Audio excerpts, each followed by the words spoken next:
My daughter is joining the company, so I need you to resign. Today is your last day." On the morning of the 20th, the president suddenly told me I was fired. I was shocked and didn't know what to say. The 20th was the day we paid our suppliers. Some payments were made through bank transfers for longtime suppliers, but I also made direct payments and visited them as a courtesy.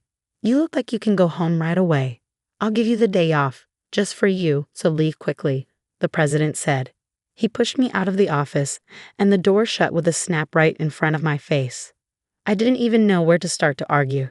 "My name is Emily. I joined this family-owned paving company right after high school and worked as a clerical worker for 10 years. Well, until just now. The company had about 20 employees, and when the current chairman was the president, the workplace atmosphere was great. It was an easy place to work. The chairman, now retired, used to work closely with the younger employees, and his wife, Catherine, would come in every day to help with various tasks until he was hospitalized. Their daughter, Kelly, was skilled in both field and office work. Her husband was the site manager and was trusted by the on-site employees. Even though they were the founding family, they never acted superior or looked down on the employees. It would have been wonderful if this enjoyable and smooth-running company life had continued, but unfortunately, reality wasn't so kind. At the end of last year, the chairman was diagnosed with cancer during the company's group medical examination. He decided to retire as president and appointed Kelly's husband, the site manager, as the next president. Both the employees and I unanimously agreed. We all thought the chairman should focus on his treatment and wished for his long life.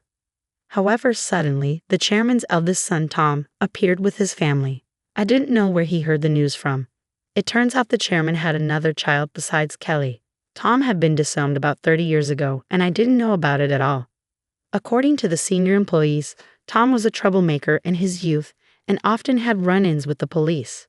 Whenever he caused problems, the chairman and Catherine would go and apologize. After dropping out of high school, he got involved in multi-level marketing and fraudulent activities, which finally led the chairman to disown him. Despite being out of touch for a long time, Tom suddenly appeared one day, pleading with his father, "Dad, I've realized my mistakes. Please forgive me." I was shocked to witness this in our small company, where the president's office and clerical room were one and the same. Tom expressed a desire to reconcile and work in the company, but his past made it hard to believe his sincerity after being disowned. "I apologize to everyone, but I ask you to give Tom another chance," the chairman said, pleading with everyone present. Kelly and the senior employees knew about Tom's troubled history and couldn't fully celebrate, but they couldn't refuse the chairman's heartfelt request either. So Tom and his family moved into the annex of the chairman's house, with Tom becoming an employee and his wife taking on household duties. I saw their daughter only once when she visited the company. She seemed to be a college student. The chairman believed Tom had changed for the better after facing hardships in life. Catherine was overjoyed that Tom had returned with his family, talking about rebuilding the company together. However, soon after, a problem emerged. Tom insisted on something. "I'm the eldest son, so I should be the next president," declared Tom, straining his relationship with Kelly and the site manager. Despite pretending to work diligently in front of the chairman, Tom actually did very little. He frequently made demeaning remarks like, "Physical labor is for the workers, and you're all just worker ants, work silently." Naturally, his behavior quickly made him unpopular with everyone. Some of the younger employees even went directly to the chairman, saying, "I can't work under these conditions." However, both the chairman and Catherine pleaded with everyone, saying, "We will talk to Tom about this. Please try to see the bigger picture." Then, due to stress or other reasons, the chairman's cancer suddenly worsened and he was hospitalized 3 months ago. Tom declared, "I am the president." Despite employees advising the chairman and Catherine to stick with their original plan of appointing the site manager as president, they ultimately chose Tom, their biological son, over their daughter's husband. This decision sparked grumbling among some employees, who felt the chairman and Catherine were biased by parental love or losing their sharpness with age. The once harmonious company atmosphere turned tense and uncomfortable. As tensions grew, Kelly and the site manager began working behind the scenes to manage the company. This left me alone handling all administrative tasks, whereas before Catherine, Kelly, and I shared the workload. Now, I regularly work overtime, sometimes leaving so late that the date changes before I head home. Meanwhile, Tom seemed to view administrative duties as effortless, spending his days at hostess bars, betting on horses, or gambling. My relationship with the president took a serious downturn over an expense issue. He had been using the company's credit card for personal dining and entertainment expenses, and I had been overlooking it to some extent. However, this time, the expense crossed a line. With apprehension, I handed the receipt back to him. "I can't approve this expense," I told him. "What? Why not?" he demanded. "This is for your wife's corrective underwear. It's not related to business, so it can't be expensed." As expected, the president's face flushed with anger. "Don't challenge me. She's the president's wife. It's natural for her to dress well. This is a valid expense." "No, that's not how it works.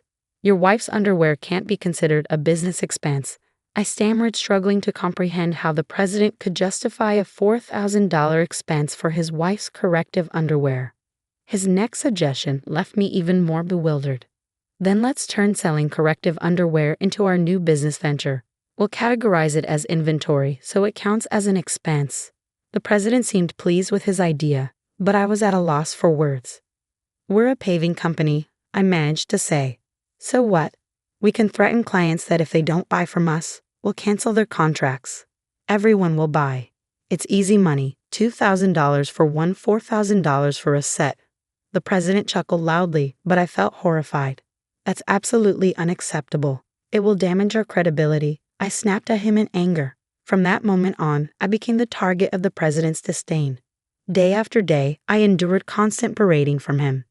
The situation became so difficult that I considered quitting many times.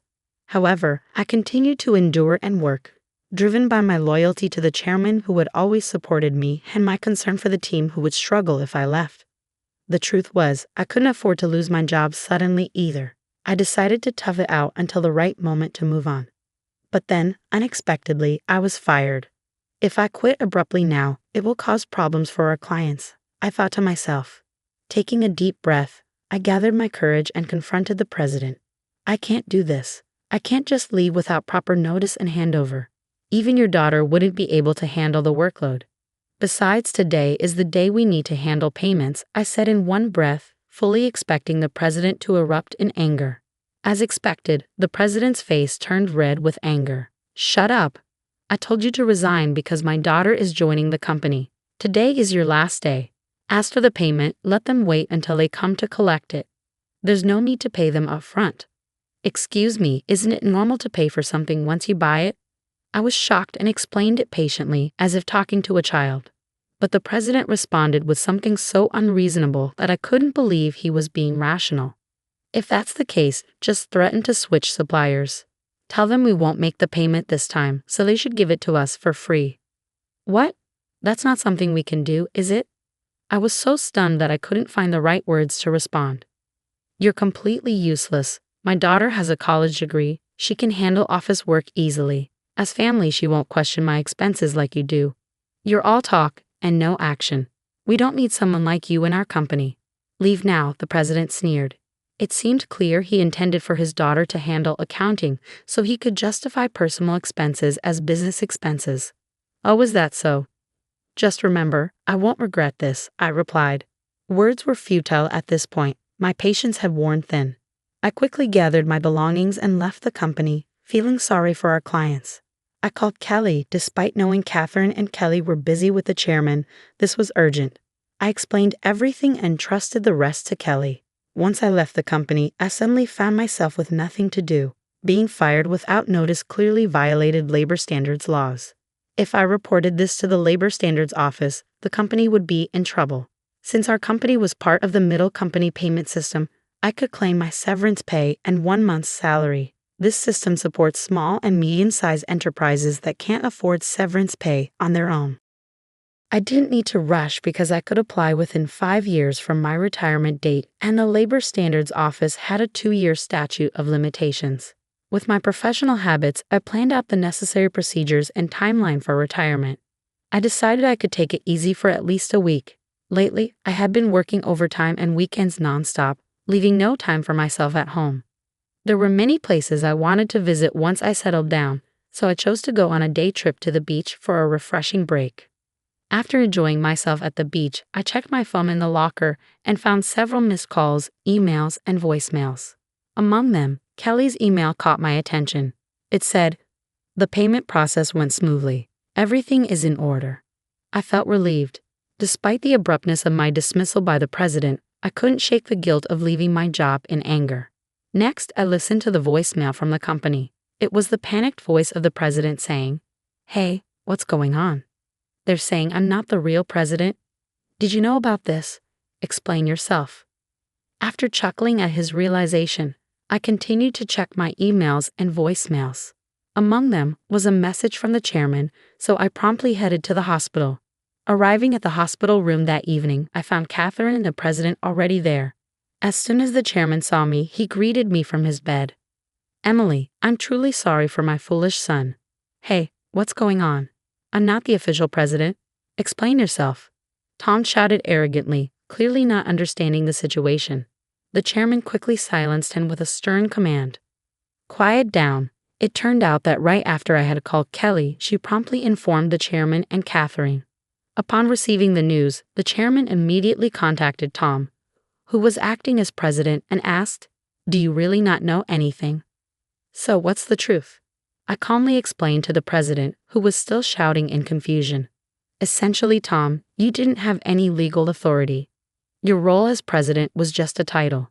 It might seem confusing, but in business terms, president is a position within the company and doesn't hold legal standing like a representative director does. The representative director is the one legally responsible for the company's actions externally. It's a different and more formal role that requires specific legal procedures to change." I continued, "While the title of president can be changed informally within the company, altering the representative director involves complex legal processes. That's why your position didn't carry the legal weight you assumed it did." 3 months ago, when Tom was appointed president, there was strong opposition from Kelly, the site manager, and veteran employees. That's when I proposed a strategy. Tom would be a figurehead president while the chairman remained the legally responsible representative director. As someone familiar with company procedures and laws, I knew the complexities involved. Under my plan, if Tom showed genuine dedication and won over all employees, then we would initiate the legal process to formalize his presidency. However, if Tom failed to prove himself fit for the role, the backup plan was to either remove him or even consider closing the company, while Kelly and the site manager prepared to launch a new venture. Kelly doubted Tom's ability to change. The chairman and Catherine continued to believe in Tom until he unfairly dismissed me, which seemed to awaken them to his shortcomings. "If you want to be a leader, learn and take care of your employees. I've told you this many times," the chairman emphasized. Tom retorted, "It's not a big deal, right? Can't we just handle the procedures now?" "No, it's not possible," the chairman explained. "Our company offers stocks to employees who want them, and many of them own shares. Emily owns 10%, making her a major shareholder. We can't disregard her views, and other shareholders won't support you either." As the president began to understand the gravity of the situation, his face paled. "What? I don't have any shares." "None. I plan to pass on my shares to you once you prove yourself as president. I'm deeply disappointed in you. Were you only interested in my wealth, thinking I didn't have much time left?" The chairman slumped in despair, and Catherine remained silent, visibly upset. Defiantly, the president responded, "Well, I'm the eldest son. What's wrong with taking what's rightfully mine? The company belongs to me. I can't forgive you anymore. The chairman bears full responsibility as the representative director of this company. Moreover, I'm a shareholder. I have the right to call for a shareholders' meeting and propose your removal," I asserted firmly. The president's face drained of color as he grasped the implication of removal. "You mean I could be fired? Dan, you were just a clerk." "Tom, Emily is right. At this point, no one will support you. Emily was the only one who spoke up to give you a chance," Catherine interjected. Then Catherine turned to me. "Emily, I owe you a sincere apology. I regret causing you trouble because of my love for my son. Please tell me what you'd like to do." I confronted the president directly.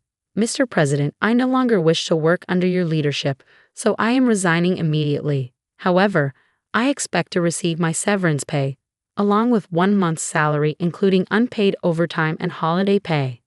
As a shareholder, I will also take action through the Labor Standards Office to remove anyone who is detrimental to the company. I spoke calmly, and as I did, the president's complexion shifted from pale to completely white. Continuing, I informed them how Kelly had been actively visiting clients and successfully promoting our new company. Many clients had already decided to switch from our current company to the new one, and most of our employees were planning to follow suit. That's impossible. I'll sue you, the president threatened, his voice cracking. But the chairman intervened firmly. I am the representative director. You have no such authority. The president collapsed to his knees, and I felt a mix of emotions: regret, disappointment, and a sense of closure. Mr. President, it's unfortunate it had to end this way. If you had changed your approach upon returning, things might have been different. There were ample opportunities for understanding if you had made efforts to learn and adapt. Ultimately, it was the president himself who squandered those chances, a classic case of reaping what one sows. In the aftermath, the chairman decided to shut down the company, leaving Tom unemployed. The president's wife attempted to sell corrective underwear, but it didn't succeed. They faced legal issues for aggressive sales tactics and were eventually arrested for involvement in a pyramid scheme. When Kelly returned to her parents' home, she found boxes of unsold underwear left behind. As for the daughter, she found employment elsewhere, although the specifics are unknown. I now work happily at Kelly's and the site manager's new company. I cherish my relationships with others and strive to live authentically each day.